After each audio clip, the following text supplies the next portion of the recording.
We don't care when you call our name. We don't care, we are just the same. We ignore the race and we ignore the fight. We need a miracle.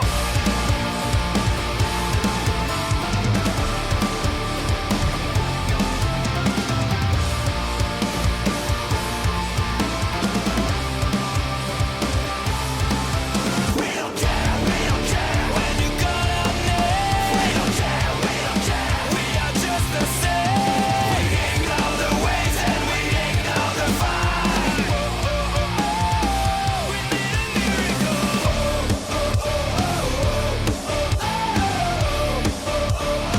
We need a miracle.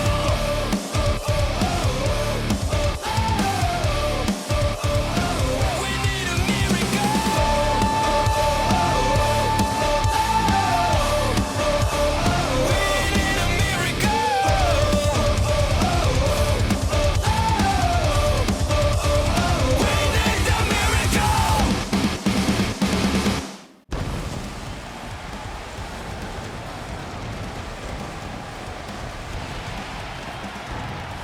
Ladies and gentlemen, it's Friday night and we are live in Winnipeg, Manitoba, Canada. Welcome to SmackDown. Oh, and it appears we are kicking off this week's episode of SmackDown with the Miracle, Mike Kanellis. Now, it was a couple of weeks ago where Mike Kanellis was set for singles action to kick off SmackDown. However, that matchup never took place, courtesy of Paul Heyman and his client, Brock Lesnar. Instead of that matchup, Kanellis was met by an F5 from the Beast, and ever since then, Kanellis has been waiting for his opportunity, and tonight, he gets it. Mike Kanellis will kick off the show in singles action, and as far as I know, Brock Lesnar is not here tonight. But it seems that Kanellis wants the microphone before this matchup gets underway. So what does the Miracle have to say? Lots of support from the fans here, getting behind Kanellis and his recent troubles.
Oh no.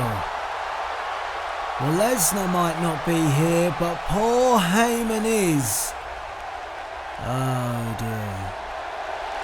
All Mike Kanellis wants to do is bring some money to his family and participate in a matchup here on SmackDown.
son of a...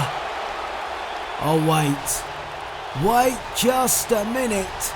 Are you kidding me? Well, as far as I was aware, Brock Lesnar was not here tonight. Even Paul Heyman said it himself. But they've fooled us all, and this does not bode well for the miracle Mike Kanellis. He's gonna need a miracle if he's going to get out of this one.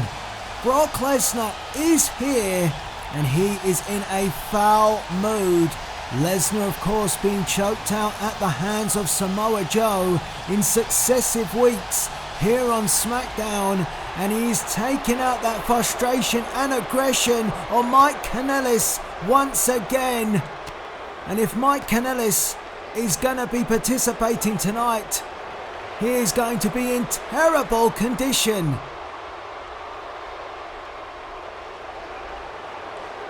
Lesnar. Oh, come on, Brock. No.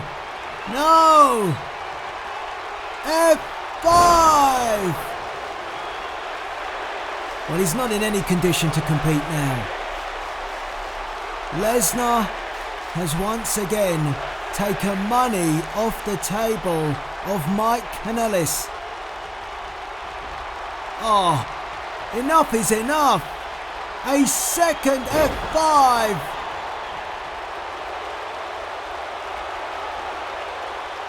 And Brock's not done. You've done enough. Not a third. Don't even. No. A third F5 to Mike Kanellis.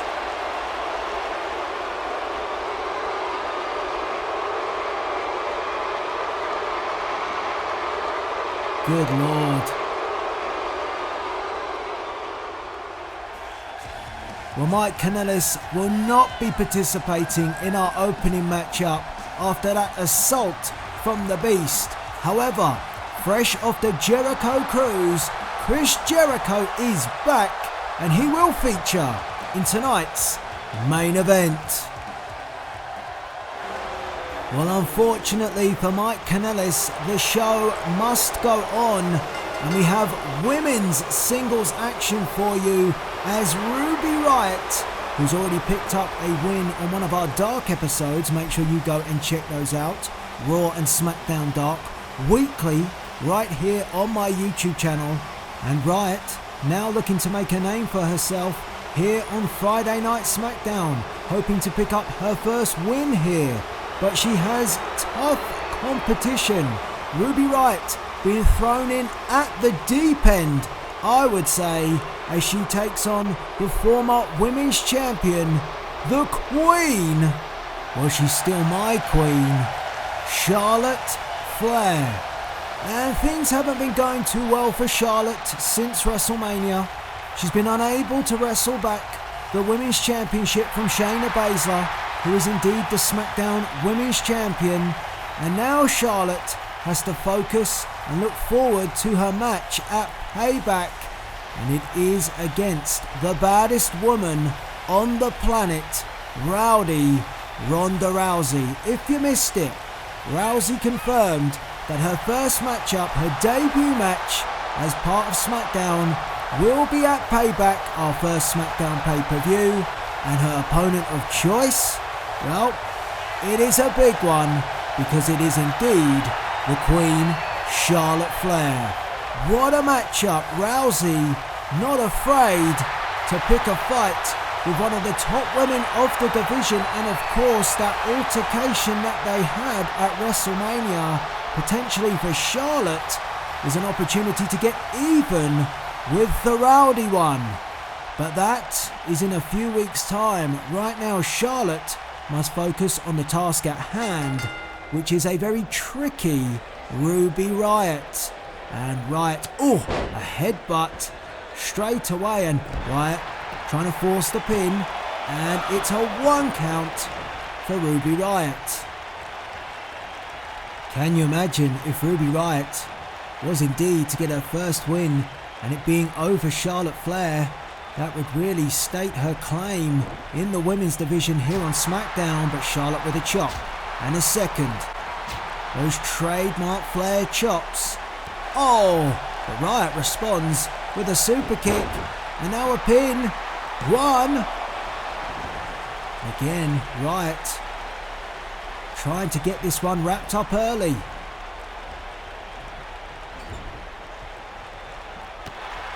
And Charlotte Flair, I do know that she's still nursing an injury. The matches with Shayna Baszler have taken their toll. And she does have an arm injury. And she'll be wise not to let Ruby Riott pick up on that. Riott with a neck breaker now, picking up Charlotte. Went for the knee. And if you are Ruby Riott, maybe this is a great time to face Charlotte. At a time of uncertainty. You know, she couldn't defeat Shayna Baszler. She's got this big matchup coming up at Payback. A lot of pressure on the former women's champion. Will that pressure become too much? Or will Charlotte rise to the occasion like she's done many times in the past? Right. Oh, dump Charlotte on the back of her neck. And as for Ruby Riott, she's hungry. You know, she was on Dark a couple of weeks ago, impressive in her victory. And now she's got that hunger here tonight and be given an opportunity by General Manager Shane McMahon. If you're just joining us, there was another opportunity offered up to Mike Kanellis, but it never got underway. A false start again for Kanellis as the Beast Incarnate Brock Lesnar decided to deliver not 1, not 2, but 3 F5s. And Mike Kanellis is going to need a miracle if he's going to come back from that. I'm just being honest. There's Ruby Riott. We just saw picked up a 2 count against Charlotte. Chipping away at the former women's champion. Again, drops her on the back of her neck. And Riott wants the queen up. Picks up Charlotte. I'm sure Shayna Baszler will be keeping a close eye come Payback when Charlotte faces Ronda Rousey. I'm sure Shayna Baszler is watching this one right now. The referee begins to count as the action spills to the outside. And this is a place where I feel that Ruby Riott has the advantage. She is a brawler, is right, and she's doing the damage to Charlotte. I still have concerns over whether or not Charlotte is truly 100%.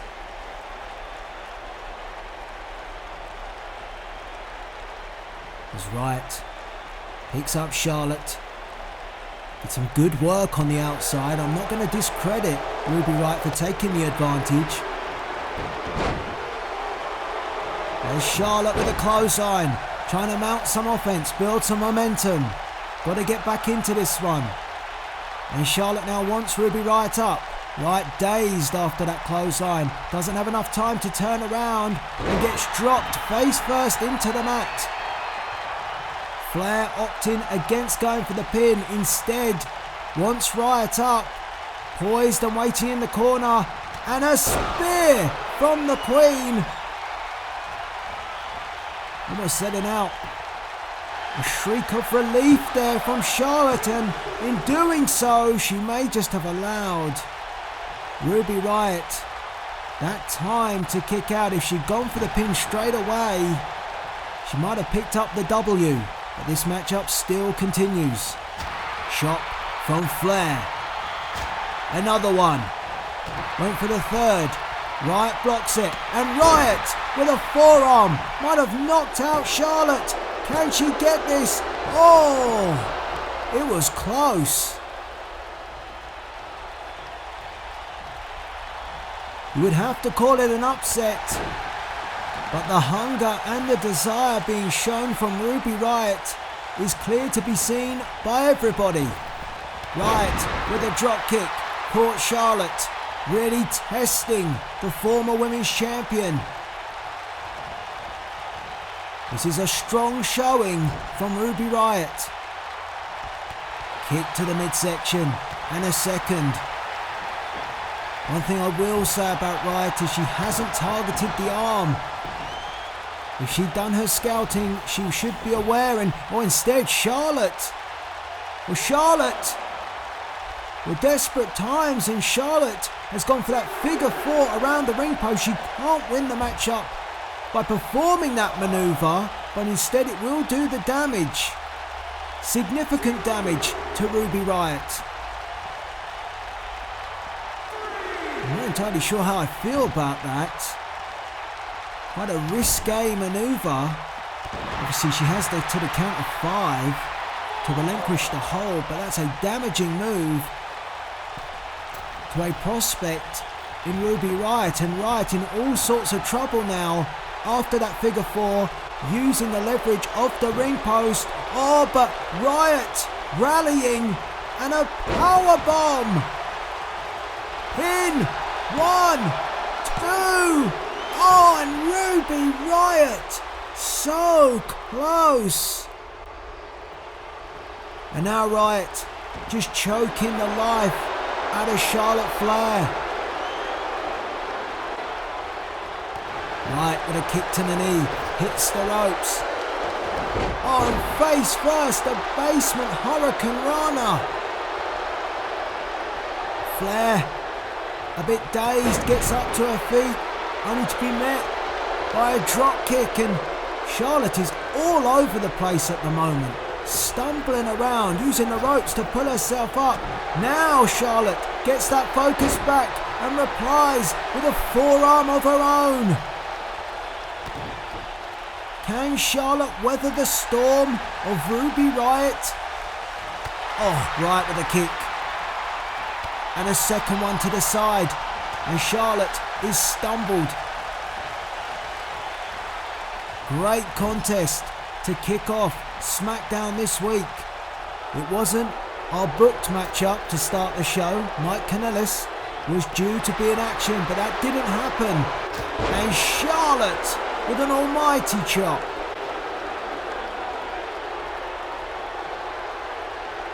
And Charlotte heading to the top rope. Ruby Riott, oh, cross body.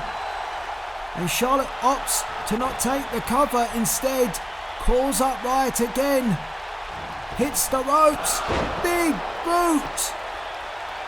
But Charlotte can't capitalise. She is exhausted. Again, not 100%.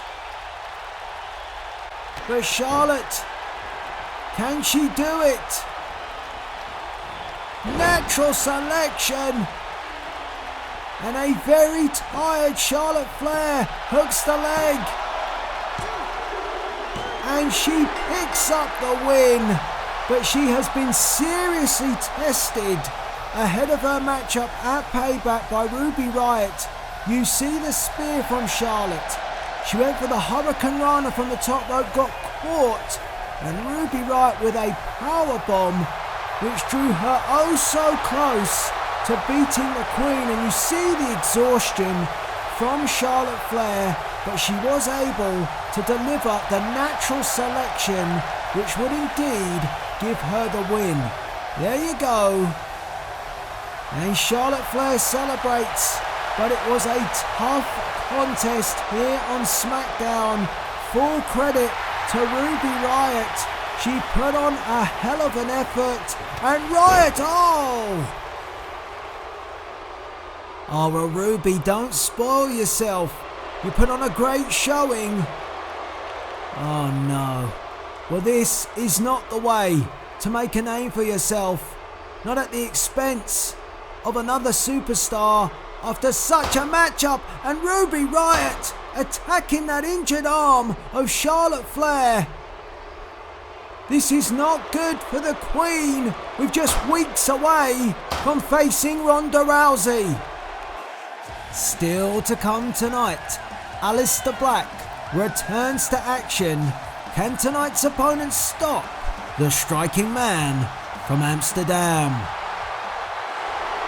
Welcome back to SmackDown, and I hope you're all enjoying this week's episode thus far. And if you are, please do make sure you are subscribed to the channel with the notification bell turned on so you stay up to date with all episodes of this season of Universe.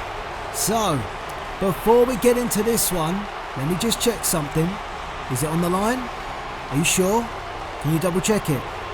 Really? Double checked? Okay, gotcha. Right.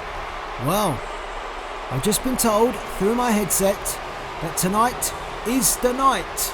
That $1 million championship, that diamond-studded belt that rests around the waist of EC3 will be defended for the first time here on SmackDown. A couple of weeks ago, it was supposed to happen against Drew McIntyre, and at the very last second, Ted DiBiase pulled the belt from the match. EC3 would go on to win the match, but the disappointment that must have gone through Drew McIntyre at the time would have done him no favours ahead of taking on EC3.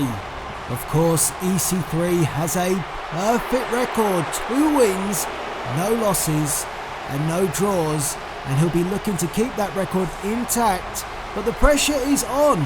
It's his first defence, so I'm interested to see how EC3 manages to compete under the pressure of defending his championship for the first time. We are about to find out. $1 million championship action. And his opponent, well, it's a very different prospect to what EC3 had to contend with a couple of weeks ago against Drew McIntyre. Mustafa Ali is an entirely different bag. He has the speed, he has the quickness, and Ali comes here off the back of a loss. However, what a way to redeem yourself by becoming the $1 million champion. And I just wonder how the allegiance of Ted DiBiase would be if indeed EC3 was to lose that diamond-studded belt. I mean, that relationship could capitulate right in front of our eyes here this evening. So here we go. We are all set. What? Huh? What? No. What? Wait just a second. Well, ladies and gentlemen, I'm being told through my headset that as Ali hit the ring, DiBiase's pulled the belt. For goodness sake. General Manager Shane McMahon and management here in WWE need to get some rules and stipulations around this championship belt, because DiBiase is protecting his asset at all costs. So I'm sad to say the championship is not on the line. I don't even know if Mustafa Ali has been made aware of this yet. But nonetheless, this matchup does continue. A clothesline by EC3 ducked under by Mustafa, who now ducks underneath, leapfrog. And a drop kick by Ali, beautifully done. And this might just be why DiBiase pulled the championship. Maybe he feels that EC3 isn't ready yet, as Ali, powerbomb. Maybe would have gone for the pin, but chose against it.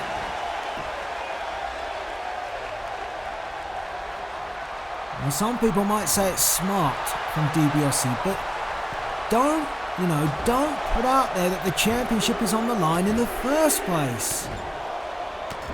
And if you weren't a couple of weeks back watching the action, you will recall that after the matchup had completed, and we did indeed find out that the championship wasn't on the line initially against Drew McIntyre, DiBiase then later on came out and said that actually no, it was. So that was the first defense, apparently.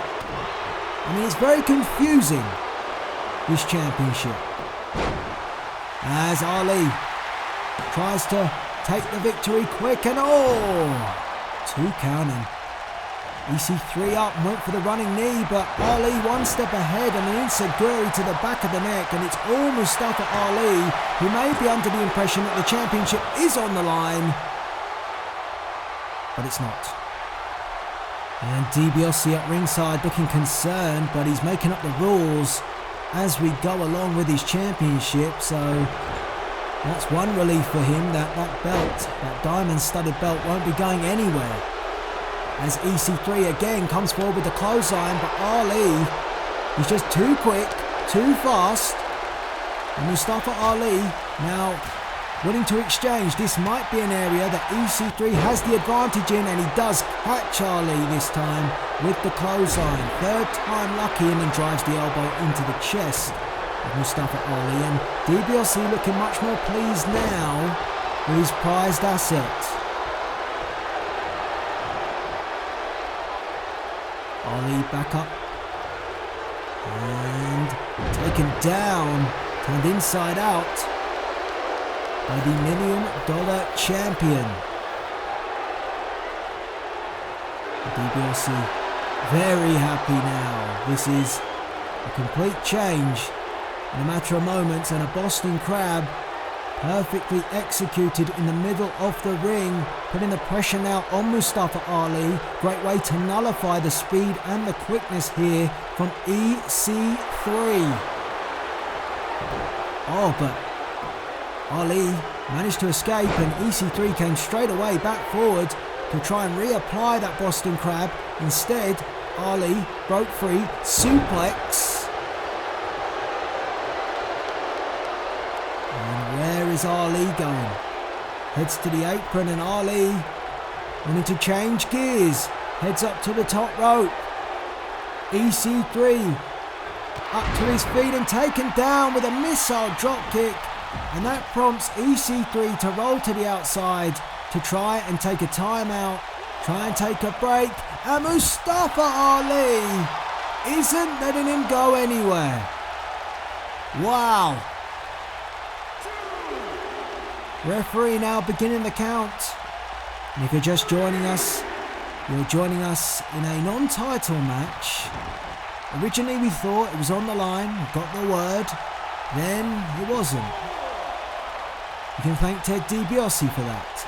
As Ali went for the springboard dropkick, EC3 sidestepped him. And now EC3 will snap back Ali. Clothesline in the corner and snaps the neck again. A nice combination from the $1 million champion. And the MDC with a chop. Do you like that? MDC, EC3. But Ali definitely holding his own in this match. He's not letting EC3 get it all his own way. And Ali heading up. Major risk. Spanish fly. That could be enough. And wait a minute. Get him off. DiBiase tampering with the turnbuckle pad. And Ali now in an altercation with Ted DiBiase. And EC3 capitalizes. Oh, the 1%er. 1, 2, 3, and DiBiase with a huge assist for his asset, EC3. The MDC stays with EC3. Here you see how the matchup unfolds, and this is how it went down. Ali taking the risk, putting it all on the line. It's a shame that EC3 doesn't. The Spanish fly. I thought at that point Mustafa Ali was on the verge of victory, but then the interference from DiBiase and the 1%, and that was enough for EC3. And oh no. I'm being told now that DiBiase has just told the officials at ringside that the championship was on the line. Are you kidding me? So does that mean he's had 2 successful title defences? This is ridiculous. DiBiase and the MDC EC3 are buying the rules. Well, ladies and gentlemen, if you did not catch our first Raw Brand pay-per-view, you can still do so on demand on my YouTube channel. Catch the kickoff and the full show of Backlash right now. It's an event you don't want to miss out. Welcome back to Manitoba, Canada, and a great sold out crowd here, and a huge ovation for the striking man from Amsterdam who returns to action here this evening. He has been unstoppable in recent weeks, and his matches, if you blink, you might just miss them. Alistair Black has been, I would say, unchallenged since his start here on the blue brand. And tonight, Alistair Black takes on Eldridge Learman. We've seen him before, and Learman wisely rolls to the outside. He wants nothing to do with Black in the opening stages, and Black keen to get on with things. Referee starting the count. Learman pacing around the ring. Maybe smart, I don't know. Sizing up Black, who just takes a seat in the ring. Pretty casual, pretty happy to wait things out now. And Learman in. Here we go. Up, no. Well, again, Learman heads to the outside. And the referee starts to count again. And Alistair Black being made to wait. Maybe trying to unsettle Black here is Learman, looking for a way to get an advantage. And Learman comes round to this side of the ring by the entrance ramp. And here we go. We're going to get going now. Black comes forward and Learman backs off again. And Black's had enough. Oh, wow. Well, if you're not going to come to Alistair Black, he's going to come to you. And Black now sends Eldridge Learman into the ring. Learman up to his feet. Black Mass! Oh my! And that is all. Alistair Black, well, he had to go and get him for himself. He had to bring Learman into the match. Here you see how he did it. A death-defying dive to the outside. And after that, this. The Black Mass catching Learman flush. And that 1, 2, 3 was all. Alistair Black doesn't even break a sweat here on SmackDown. Business done. Another W in the win column for the striking man from Amsterdam. Job done. Well, ladies and gentlemen, our first SmackDown pay-per-view as part of this season of Universe Mode will indeed be WWE Payback. More details on this pay-per-view coming very soon, so keep an eye out. Payback is coming to SmackDown. Welcome back to Friday Night SmackDown. I hope you've enjoyed the show thus far, and it is time for your main event. And for Drew McIntyre, the pressure amounts on his shoulders. He has not been the same since losing the World Heavyweight Championship at WrestleMania and shedding the colours of the black and white of the New World Order. He walks out here tonight with no wins and 2 losses to his name, and McIntyre has certainly struggled for form. There was a time where Drew McIntyre was feared by the entire locker room when he was indeed the head of the NWO.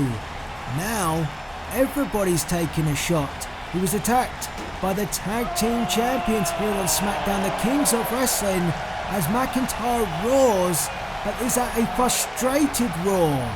And of course, McIntyre choosing not to take the fight to the Kings by supporting Daniel Bryan.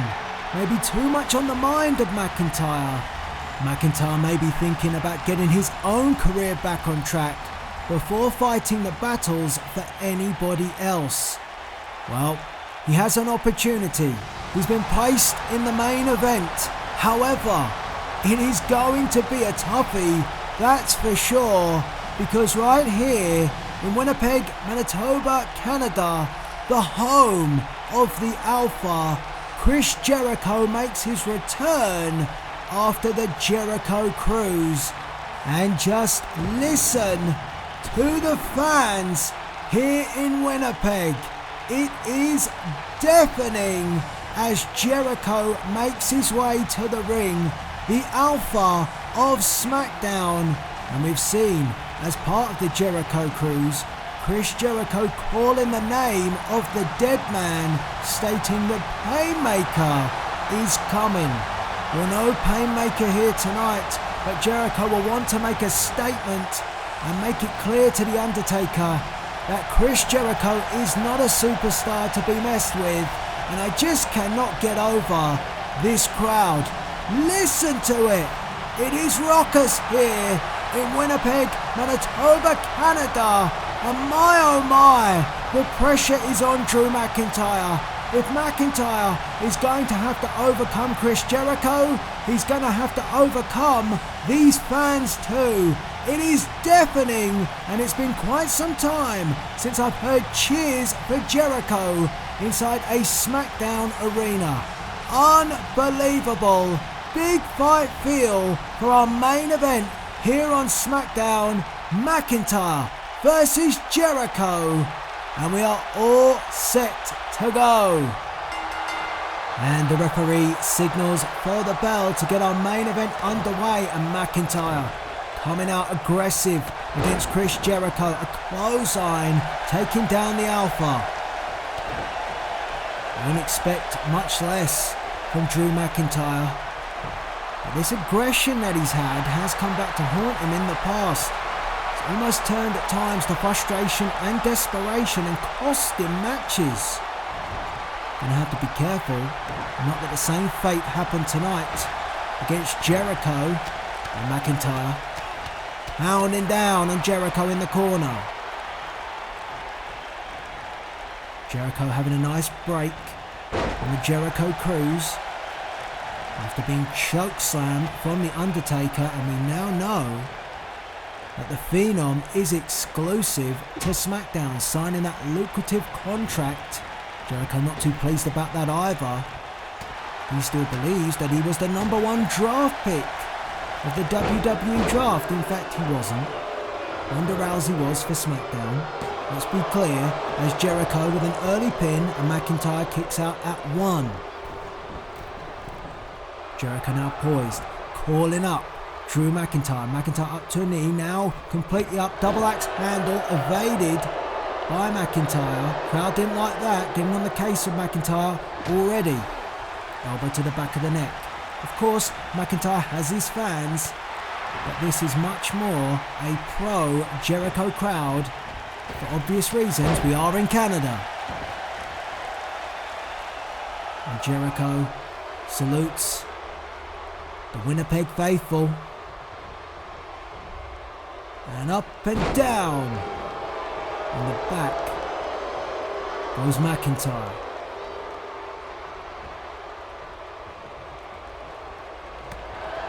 And there's been that constant talk from Jericho about the Painmaker. Still yet to really see what Jericho is talking about, but it interests me. Different facet to Chris Jericho as Jericho manages the sunset flip from the powerbomb attempt from Drew McIntyre, a pin, and it is, it's a 2 count, very close from Jericho. And that's the trouble for McIntyre at the moment, that mistakes are slipping into his game. Sometimes I feel that McIntyre is overthinking things. And that's causing hesitation. And then by the time that he's come to terms with what he's going to do, he's picked up the loss. 2 losses to his record. This is first matchup for Jericho here tonight. And McIntyre with that boot caught Jericho, who's trying to be smart, but it didn't work out. And McIntyre, a pile driver this time, delivers, and a pin, hooks the leg, 1, 2, and Jericho with the shoulder up. Dangerous maneuver, the pile driver. And Jericho felt all of it. McIntyre picking up Jericho, sends him off the ropes. Jericho, belly to belly, and nearly flung Chris Jericho through the ropes and to the outside. It had that much impact, that much pressure. And for all the hesitation of McIntyre, he has been faring pretty well thus far. McIntyre, Alabama slam, and Jericho crashes face first into the mat. And now McIntyre letting his fists go. I'm not quite sure at the moment with McIntyre. He must keep his emotions in check. Gut wrench power bomb from McIntyre. Pin 1, 2 on Jericho. Jericho got the rope. Great spot, bar official. Jericho grabbed that rope before the 3. And strong ring awareness from Chris Jericho to make sure he could grab the rope, and McIntyre making sure that won't happen again. Throws Jericho right back into the middle of the ring and a stomp to the side of the face. McIntyre in control. Headbutt by McIntyre. Went for a shot. Jericho replies with one of his own, and now trying to force back the mountain of a man. Here's Drew McIntyre, snaps the neck. McIntyre has all the credentials. We've seen McIntyre fight and stand up even as part of the NWO, but just things haven't been clicking in recent weeks. What's clicking right now is Jericho's forehead crashing into that turnbuckle 10 times.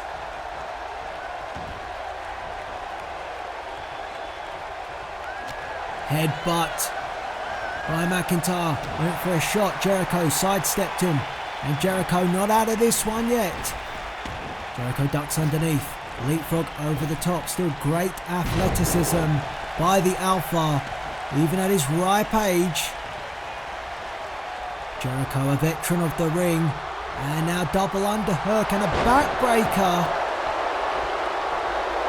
And that hurt McIntyre. McIntyre gets to his feet, but he looks in pain, and an elbow to the back of the neck. Just have to wonder, is the Undertaker looming over, looking down, looking up, however it works. But Chris Jericho in this matchup here this evening, now he's back from the Jericho Cruise, double underhook again, and the knee. Jericho picking up on that. That maneuver paid off, served him well, and has done the damage on McIntyre. Sends McIntyre to the corner. Jericho building momentum. It's taken some time. And close onto the corner. Bulldog! And Jericho could be setting up here. One of Jericho's trademark signature moves, the Lion Salt. Beautiful.